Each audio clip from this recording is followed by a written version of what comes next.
up, everybody? Welcome to this episode of the Trainer Feed. We are your hosts. My name is Angel Sanchez. With me, I have Mr. Jacques Delauger. What's up?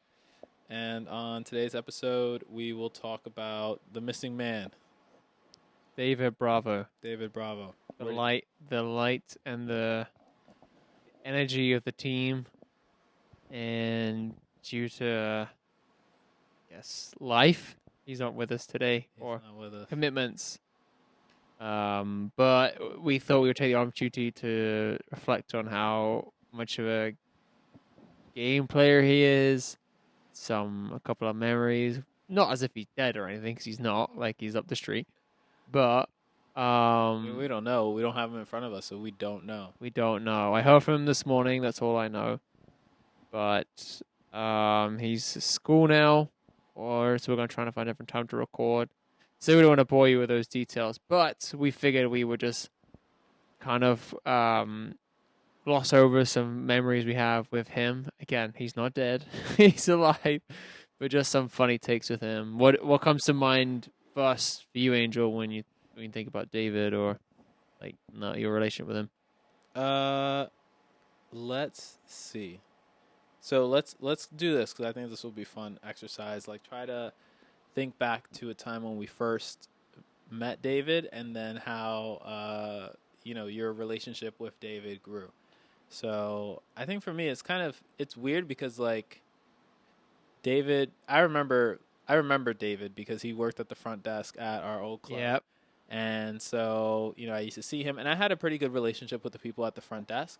Not to say David wasn't special, but I did my best to try to understand like who people were, and then also like remember their names, something about them, something like that, because like they're the first point of contact when anybody steps into the gym, and they open the door like at 5:30 or 5:15, whenever it was.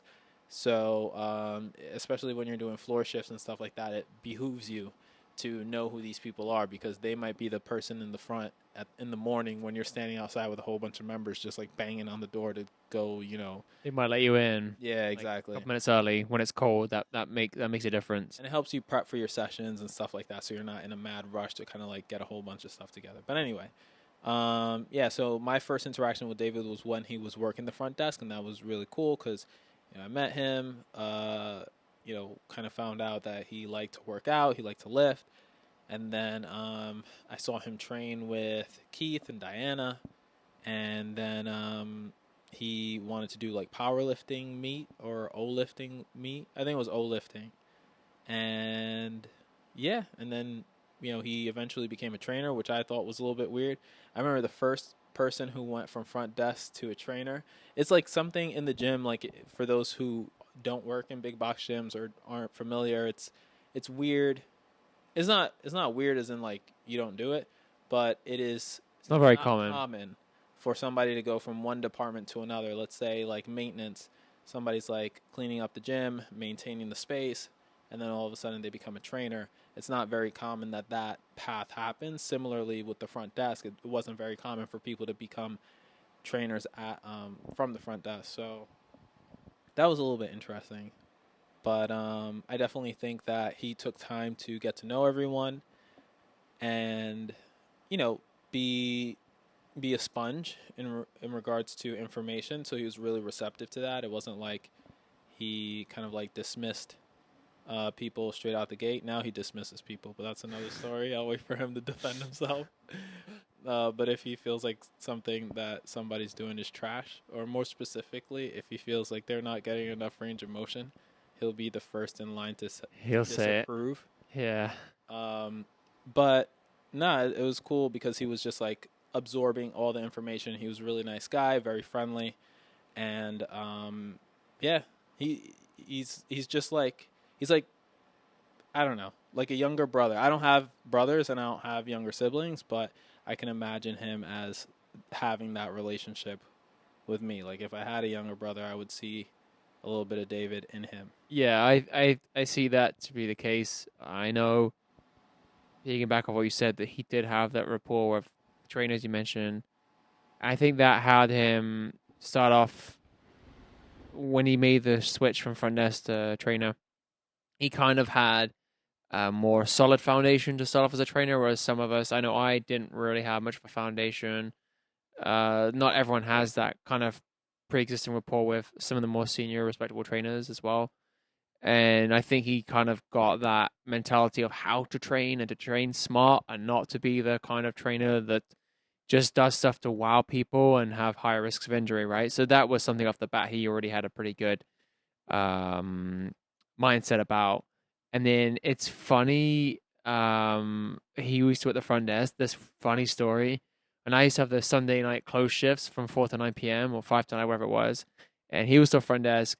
And this guy came in with his kid, and he says to David at the front desk, because I got the story after, like, oh, I'm just gonna use the restroom or something. So David says, all right, like the guy's a member.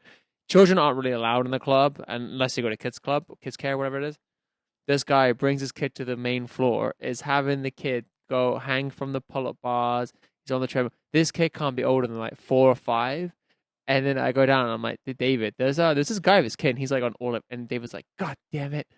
He said he was just gonna use the restroom, and I was just laughing because David had his little walking up the stairs, and walked up to find this guy, and he was like, "Hey man, you can't be here." And the guy was like, "Oh, I was just," he's like, "No, you can't be here," and it was just funny seeing this guy let his kid try everything. Because the gym, the youngest people are what, teenagers usually. Yeah. You have some that come back from school, their parents are members, and their kids come back for the gym, and just you're like, this kid's like at most 5. Yeah. So that was funny seeing David handle that. And he was, I mean, I would, because also without going too far off track, there were some members who would do this where they would say, let's say they only had access to one club. Mm-hmm. They would say, I'm just going to use the restroom, and then go to the floor. And you think, all right, if you're the women's locker room, how'd you do it? Because you have to walk up the stairs. They'd get the elevator up. So yeah, I that's where some people say that you're going to do this, not to like ruin anyone's trick if you're listening. Sorry, put it on blast. But he was funny with that front desk. And then yeah, I mean the other thing as well was I think with David he always kind of did similar hours to us. While he always did like the 6 a.m.s. And then again, I think sometimes the rapport we had with other coworkers was maybe not as strong if we didn't see them as much, right? Right. And I think most of us that were close to that club all did a 6 or 7 a.m. at least multiple times a week. Right. So you instantly have that recognition or respect for someone that like it's not ideal to wake up that early, but you do it because you have to get the job done, and you do it because you want to make a living. So there's that right off the bat also with him. And as you said, he's such an easygoing dude that it's just I don't know. I mean, I don't know how you don't get on with him. Alex loves to remind me that she was better friends with him first. Because she worked the front desk and she was closer, yeah. And she says, "Oh, I was friends with him first, and now he's your friend." Which is not like he's not her friend, but we're closer with him. And she says, "Oh, it's funny how I was closer." Because sometimes they have like these little jokes or like animal memes he loves. Oh yeah, he loves Yeah, so like they sometimes do that stuff. So it's funny that they have that rapport. But yeah, Yeah, the animal thing kills me every time. But you know what? To each his own. Like, you want to send people animal memes, or you want to Yeah. send them pictures of your animal, your dog, your pet, your bird, you definitely can. But yeah. That's why I kind of see him as like little brother too, because like he does things like that where it's just like it reminds you that he is who he is at the same time. You know what I mean? Like Yeah. there are people who look at other things, right? Like anime, and they're just like dog out over anime. Like this kid will just have like pages of like scrolling for animal stuff, and he'll just be sitting there just cracking up, like dying. And you'll be wondering what's so funny, and then that's the worst thing if you ask him, because then he'll show you, and you'll just be like, "It's just a dog." You know what I mean? Like Doing like a trick or something. Exactly. Or Yeah. put something on the dog, like a costume, and the dog's like trying to figure itself out. Oh my god, we were looking at dog costumes the other day. There's some funny ones out there, man. Yeah, but yeah. So Send them to David. send him to David. David can dress him up because I know he has a dog at home. His parents too, but I think also that he's got the interest in sports too, so it makes it kind of easy. Yeah. Talk to him about that, and then hey, I know he's a strong dude. He said he does Olympic lifting as well, but I just think as I just picked on earlier or spoke about earlier that he just has that focus to train clients sensibly, with the focus on not injuring them. Not that a trainer ever does, but we're all very sensitive. We're all that kind of focus, right? Where what's the risk versus reward? You could jump on a box that's like 6 feet tall, but what's your risk versus reward? Could you just do a safe asymmetrical squat that may well end up being more effective down the road and be safer, So he's always been good about, and as you said, he's not shy, at least of us, to point out, I'm not so confident about this, or like, this might need some tweaking. And he's also done a lot of mentoring, I think, right? I mean, as it's crazy, but I forget that me and you did a lot of mentoring. You especially did a lot of mentoring. We won't mention names. We worked with a lot of people, and he had done some, I think, since we left that club. But it did feel weird when we left, because me and you left the club and he was still there. It felt a little odd. But I guess through COVID, during this, the podcast kind of helped it keep the gel together, because that's the thing. Like, when you walk those hours, you don't, like, I was at 76th Street yesterday, but that's gonna be maybe the third or fourth time since we left that I've been in, like, in 2+ years. Yeah. And part of that was COVID 4 months, but it's been 2+ years. I've been there a handful of times, and that just to show that, like, that's how. And then I've seen him on 2 of those occasions. So, like, just to show you, yeah. That's not that frequent, but yeah. Yeah, and I would say this, like, definitely in regards to how sensibly he trains people. There are people who go into the industry and they start training, and they just want to do everything, and they just want to throw like every new tool at their client. So it's weird, because David has an interesting dynamic in the sense, like, personally, he's probably on the more immature side. But professionally, he's more on the very mature side. Like, it's like an old man with a boy's brain, almost, in a sense, in a, adult's body. So it's like, it's just so weird, because it's like a contrast. Like, they're opposing things, right? Because it's like, how serious are you going to take the old man when he keeps showing you like dog memes or something like that? But like, I say that to say, like, when he trains people, like, I know for sure, like, he's going to take care of them, and he's going to make sure that they're, not getting injured, like, they're not going the route that's going to hurt themselves. He's being mindful of things, and he's also talking to people about that. So, like, whether somebody says, I really want to do this, and he knows that it's like something that's going to put them in harm's way, he'll have that dialogue, like, why do you want to do that? What makes you want to do this movement? What about this movement? And then see if he can try to play the game of take a little bit of what you need with a little bit of what you want, and go with it from there. And that, I feel, is pretty mature, because a lot of people just don't think about that, and they just think, all right, this person wants to do this, we're going to do that. Meanwhile, on a professional level, you should always do what makes you feel confident as a professional, because at the end of the day, if somebody asks you, why did you program for this person? Did you feel like it was the right thing? And you're sitting in front of a courtroom full of your peers, they're going to look at you like, how do you call yourself a professional if you're here? Yeah. Exactly, right? So, anyway, so he's a very interesting guy. One more story as well, I forgot. Oh, I have a funny story too, but I told this story, so I don't want to say it. Go ahead. This is so. I can't remember who sent it, but someone send the email under his user. Like, he must have left it on a computer, and it rubbed off people the wrong way, because they didn't know that it was a joke, because someone else logged in on his account and said, oh, I know all this anyway, I don't need to do it. And I was like, fucking guy thinks he knows it all. Did you ever remember that? This was like very early on in his training career as well, and they're like, this guy moved from, I think he'll remember this if we ask him, moved from front desk to trainer in 3 months, thinks he knows everything, and the email was like, I don't need to do this, I know it already, or something. And it was like, hit reply all. Yeah, like, everyone saw it, like a group of us saw it. It was like either like all of us in the club, or like a third of us. Yeah. I remember showing Marcel, I was like, look at this shit. This guy, who do you think he is? And she was like, she said something like, that's crazy or something.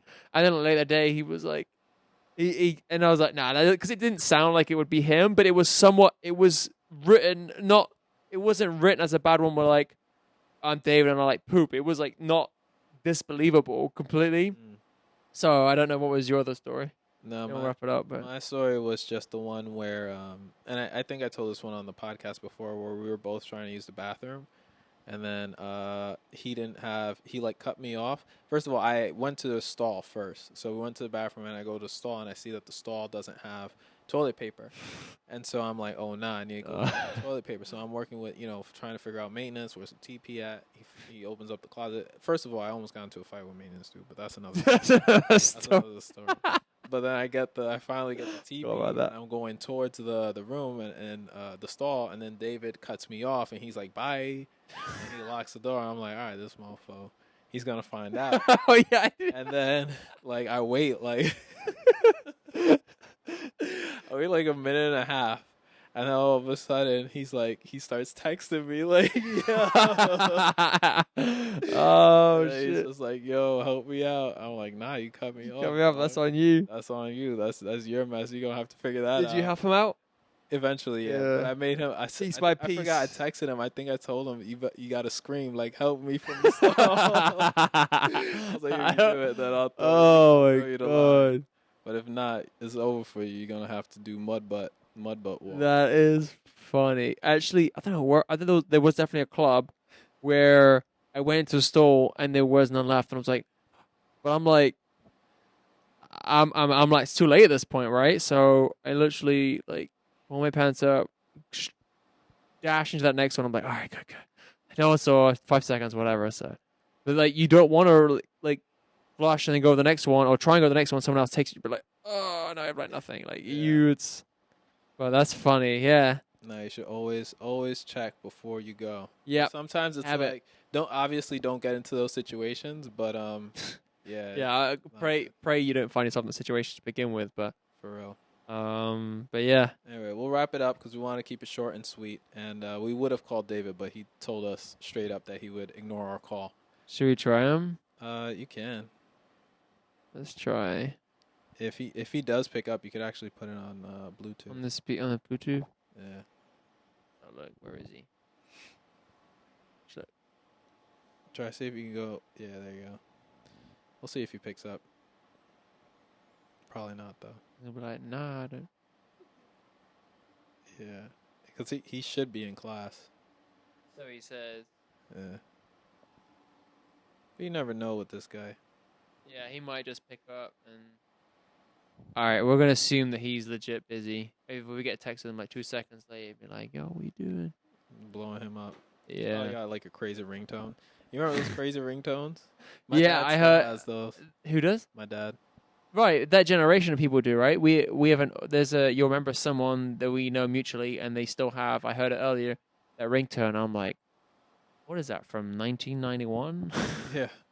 My dad's got he has each person in his phone, or at least like his immediate people, like different songs. Unique one. Yeah. That's funny. And mine is Stuntin' Like My Daddy. It's a song from Lil Wayne and Bird. Those are, Actually. Yeah. Oh my god, I gotta Every play time I that. call him, I'm like, oh no. See if you know if you're in the same room by accident, you're like, that's my dad's phone. Yeah. You know those parents, right? Yeah, I think my folks have just a regular one, like mine, but They, yeah. they don't even have you saved. It's just numbers. just numbers. No. I think they have. I assume. I mean, I don't even call this. Sometimes I'd call the home phone. Not sometimes not the cell. I don't know. It's weird. That's what I've always grown up doing, right? Calling it home phone, and now I just call it the cell. Well, because now I sometimes FaceTime them as well, so it's just easier. Yeah. So, but any closing thoughts on David? Should we? No closing thoughts on David. Think he's a good guy. Ladies, if you're interested and single, He he's is a very nice guy. He's Yes. honestly one of the kindest and sweetest people that I know. He knows all the best places to go for a bite and drink in the city as well. He's got a good knowledge of where's good to go. Yeah, that's true. He has he's got a better social life than I do. That's for sure. And both of us put together, I think. So yeah, All right. there's David, we miss you. R.I.P. No, seriously, All see you soon. that. Later, guys. Bye, guys.